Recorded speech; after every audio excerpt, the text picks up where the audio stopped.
સોજી લીધો છે આપણે અહીંયા 2 વાડકી. હવે એની અંદર આપણે છાશ નાખી દઈશું. છાશ થોડી ખાટી નાખીશું જેથી થોડી ખાટી ઇડલી બને. હવે આપણે એને 10થી 15 મિનિટ માટે રેસ્ટ આપીશું. સાંભાર બનાવવા માટે મેં અહીંયા 2 વાડકી દાળ લીધી છે, જેને આપણે બાફવા માટે મૂકી દીધી છે. 3થી 4 વિસલ મારી લઈશું આપણે કુકરથી, જેથી દાળ સરસ રીતે બફાઈ જાય. સિંગ ટોપરાની ચટણી બનાવવા માટે આપણે સિંગ ટોપરું અને કઢી પત્તા લઈ લીધા છે. એમાં આપણે ડુંગળી, ટામેટાં, લીલા મરચાં નાખી દીધા છે. હવે આપણે એને સારી રીતના ક્રશ કરી લઈશું. જનરલી આની અંદર જો હું 4 માણસ માટે ઇડલી સંભાર બનાવું તો 1 રીંગણ, જે કાળો રીંગણ આવે છે તે 1 રીંગણ નાખું છું અને 1 સરગવાની ડંડી. પણ આજે સરગવો પણ નથી અને રીંગણ પણ નથી, એટલે નોર્મલ સંભાર જ બનાવીએ છીએ આપણે, જેમાં છે ડુંગળી, ટામેટાં, લીલા મરચાં. બસ હવે આપણે એને મિક્સ કરી લઈશું, બ્લેન્ડરથી બ્લેન્ડ કરી લઈશું, એટલે આપણે સરસ દાળમાં ટેસ્ટ આવી જાય ડુંગળી ટામેટાનો. જોઈ શકો છો કે આપણા ડુંગળી, ટામેટાં અને લીલા મરચાં જે નાખ્યા સારી રીતના બ્લેન્ડ થઈ ગયા છે. હવે આપણે આની અંદર જરૂરત મુજબ પાણી નાખીને સંભારને ઉકળવા માટે મૂકી દઈશું. આપણે આમાં જરૂરત પ્રમાણે મીઠું, દાળ બાફતા સમયે આપણે મીઠું નાખ્યું હતું એટલે આપણે લિમિટમાં મીઠું નાખીશું. પછી સંભાર મસાલો છે, 2 ચમચી ભરીને સંભાર મસાલો નાખીશું. હળદર,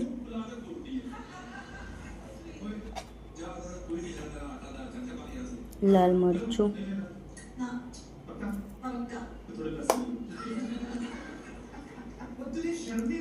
ગરમ મસાલો અને ધાણા જીરું.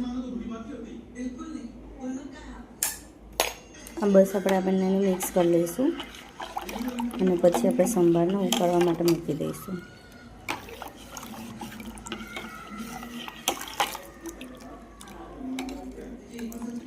બનાવવા માટે આપણે શેંગને ફોલી લીધી છે અને ટોપરું, લીમડો. હવે આપણે એને પહેલાં પાવડર ફોર્મ બનાવી લઈશું. પછી એની અંદર આપણે છાશ અને કોથમીર આપણે ધોઈને લઈ લીધી છે, કોથમીર એડ કરીશું અને થોડોક એવો ફુદીનો એડ કરીશું, જેથી ટેસ્ટ ખૂબ સરસ આવે છે ફુદીનો નાખવાથી. જોઈ શકો છો કે આપણો પાવડર એકદમ રેડી છે. હવે એની અંદર આપણે સ્વાદ પ્રમાણે મીઠું નાખીશું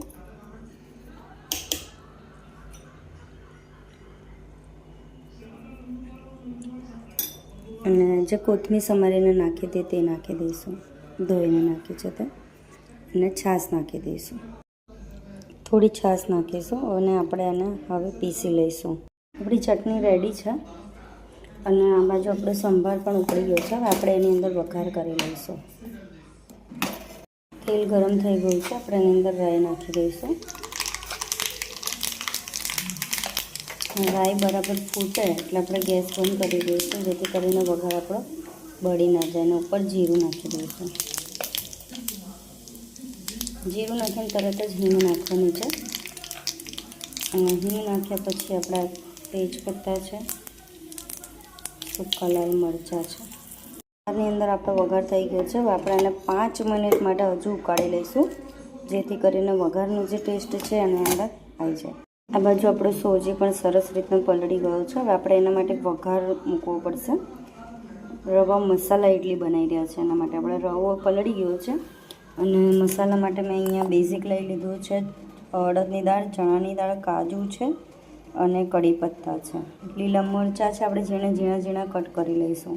સોજીમાં વઘાર કરી દીધું છે. હવે આની અંદર પાણી અને સોડા નાખીને આપણે એનું ખીરું રેડી કરી લઈશું. 2 ઇડલી બનાવીશું, એક આ છે સોજીની અને ખીરુંની. જે ખીરું રેડીમેડ લાવી છું બહારથી, એટલે આપણે 2 ટાઈપની ઇડલી બનાવીશું. નોર્મલ ખીરાની ઇડલી છે અને હવે આપણે આ સોજીની ઇડલી મૂકીશું, જેના માટે આપણે ટ્રેને તેલથી ગ્રીસ કરી લીધી છે.